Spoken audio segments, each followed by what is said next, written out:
Hi, I'm Callie King from CRK Training, and today's video is how to stay on your horse when he spazzes out. So I've gotten a lot of questions on this from some of my newer riders, and the question basically is when I'm riding and the inevitable happens, my horse spooks or he bolts, or he bucks or whatever, how do I stay on when I'm not prepared for something like that? So the first thing that I kind of want to say about that is it does take time to develop balance and just to develop those instincts of staying in the saddle. But there's also a few key things that if you can keep your head clear and think about when, those emergency situations are happening, they're definitely going to help you stay more balanced. So the first thing is stay relaxed. Because when you're relaxed and when your muscles aren't tight, your body is going to be able to move and stay with the horse better. Now, that's easy to say, that's pretty tough to do, because when we get scared, we automatically clench and grip. Now, if you think about, though, when that happens and we clench up on the horse, look how her mood, how she even kind of put her ears back on me when I just showed you that little bit there. Because when you're clenching on them, you're actually squeezing them with your leg, and as you tighten down on them, that's going to scare your horse even more. Where if you can stay relaxed, it's going to help bring the horse back to his senses a little bit faster. Plus, it's going to keep you in the saddle because you're loose and you're able to go with his movements a little bit better. Now, along with that, doesn't really matter what the situation is, but especially if the horse is bucking or spooking at something where he's maybe kind of jumping to the side, you want to think about slouching, and I mean really sitting back on your butt and sitting in the saddle. Because again, what happens if you get up here and your center of gravity is going over the horse's shoulders, if he ducks out at something, or if he's bucking and he's throwing his butt up in the air, and you're tipped forward, that's not going to put you in a very good balance point. So when you're back here, you can stay in the saddle a lot better. Plus, when you're back here, notice how my hips are a little bit more open.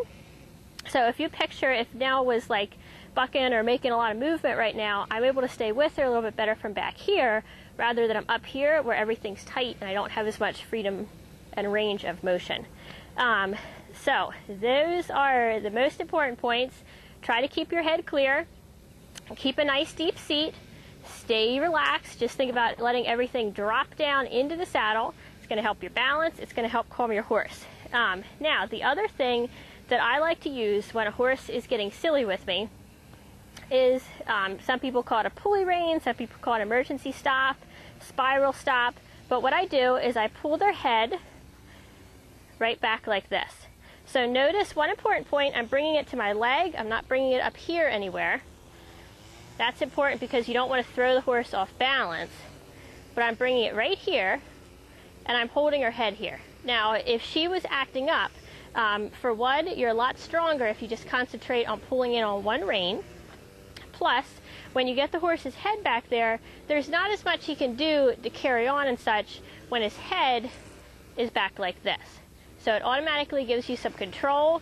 If you've already got a lot of forward motion, say the horse spooked and is running away from you, obviously you're going to have to spiral that in. You're not going to be able to just yank their head around right away. But that's a really good emergency tool to use too. And along with that, you got to keep a nice deep seat. So I'm going to give you one little practice item to do from this week's video, and that is practicing that spiral stop. So what I want you to do is start it off from the walk. So you're just going to start walking, you're going to reach down this rein, practice sitting and slouching back in your saddle, and pulling the horse's head in like that. And then next you're going to do that from a trot. Turn around here, we'll do a little trot for you. So you're going to trot, pull the rein down, sit deep, and pull your horse's head in. Now, especially when you're practicing this, notice that you want to do it nice and slow. You want to be gentle with it. You don't want to just rip your horse's head around. And just kind of, start at the walk, practice it till you feel like you have that good seat position down. Then go into the trot, practice it at the trot. And then when you're feeling comfortable, you can even do it from a canter. Just as I said before, when you're practicing, do it nice and slow, let the horse spiral in, and really practice your seat. So that's today's video. Let me know in the comments if you have any stories of a horse spazzing. Did you stay on or did you come off? And if you did stay on, what were you thinking about and what helped you stay on? So thanks for watching. If you enjoyed this video, please share it and be sure to subscribe for free weekly updates. We'll see you next weekend.